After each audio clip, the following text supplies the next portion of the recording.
Coach, Sports Radio 810 here in Kansas City. It's been a while since we've had like kind of a regular tournament back here. Just what's your anticipation level for what it's going to be like to be in the Big 12 tournament here with fans and all that stuff? It's been a long time coming. Yeah, it's really exciting. We're thrilled to be here. I mean, we're fortunate to have the great fan support that we do, so we're excited for a great crowd of Cyclone fans, but awesome for all of us, especially the student athletes, to be able to get back this experience here at T-Mobile, and what an unbelievable conference tournament it is, and a great opportunity for all of us. How's your team right now? You guys have been a little bit streaky, some winning streaks, some losing streaks. How do you feel like you're set to come into this tournament?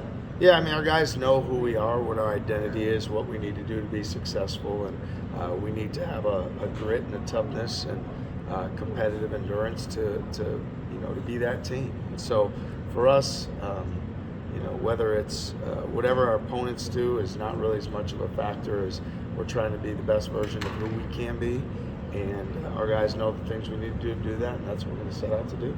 Jaden and Robert have played more minutes lately. Why is that? As the season goes on, you're looking to make some changes or do some things that can maybe bring energy.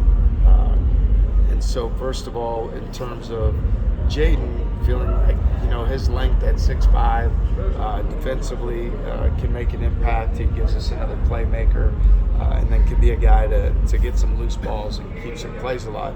With Robert, he brings some additional physicality. He's a guy that likes, he likes contact. He plays well around the rim defensively, and you're seeing him playing with more and more offensive confidence as well. So as the season evolves, teams evolve, and those guys have earned those opportunities, and we're excited to see where they continue to go. What's a player like Isaiah that does so much for you guys offensively? What's the dynamic like when you're in a win or go home situation where you see guys have big games that can propel teams for a few games? Yeah, Isaiah's certainly done that for us. He's a prolific scorer. He does it in a lot of ways. People talk quite a bit about his ability to make tough mid-range shots because it's certainly an outlier in how he does that.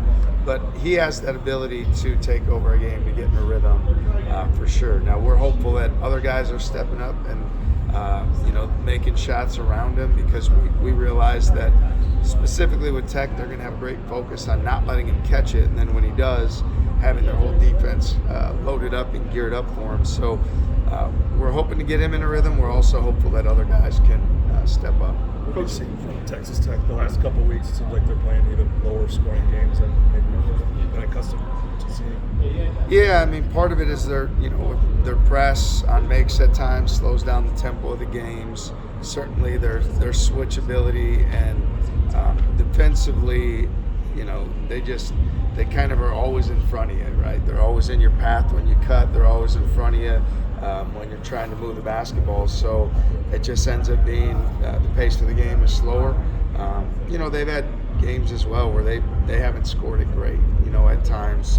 Certainly down the stretch at Oklahoma State in that second half. So I don't know if it's by design or it's just we're at that point in the year where everybody knows everybody's personnel so well and what you're trying to do. So they do a good job of defensively for sure, and I think that has more to do with it even than the offense. What was it about Isaiah that wanted you to have him here playing for you, and what were your expectations of his player? When we first visited with Isaiah and he talked about what type of opportunity he was looking for, I remember the specific conversation where I asked him, how hard are you going to work for that? What are your daily habits going to be? What can I expect from you before I can paint the picture of what this experience might be? And when I heard from Isaiah how hard he worked, I remember him specifically saying, I'll be the hardest working guy every day. And he's honored that. As a coach, you can always instill confidence in a guy that's going to bring that type of effort and work. So he wanted more of the spotlight in terms of being an impact guy, being a first option, a go-to guy, and he stepped up not just in the games, but every single day in practice to be that guy for us. Could you envision at the time him being first team All as well? It wasn't something that we thought of or considered early on, truthfully.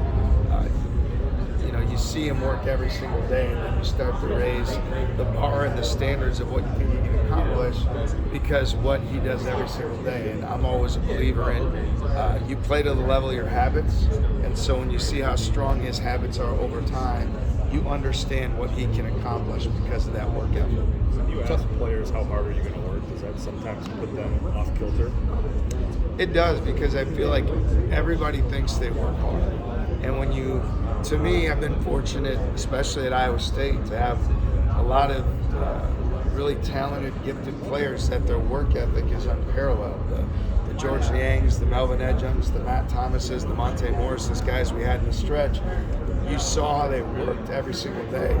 And you know that if you do that, you're going to be successful. So I think it's a question we ask a lot in recruiting. I do think it catches guys off guard because the standard answer is, yes, I think I work hard.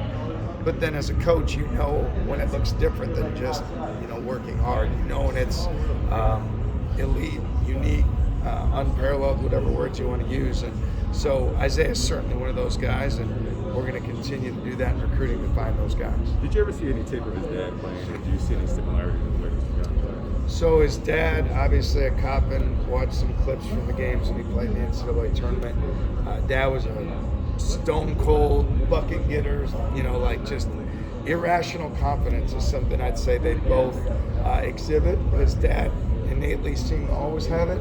Isaiah has acquired it this year.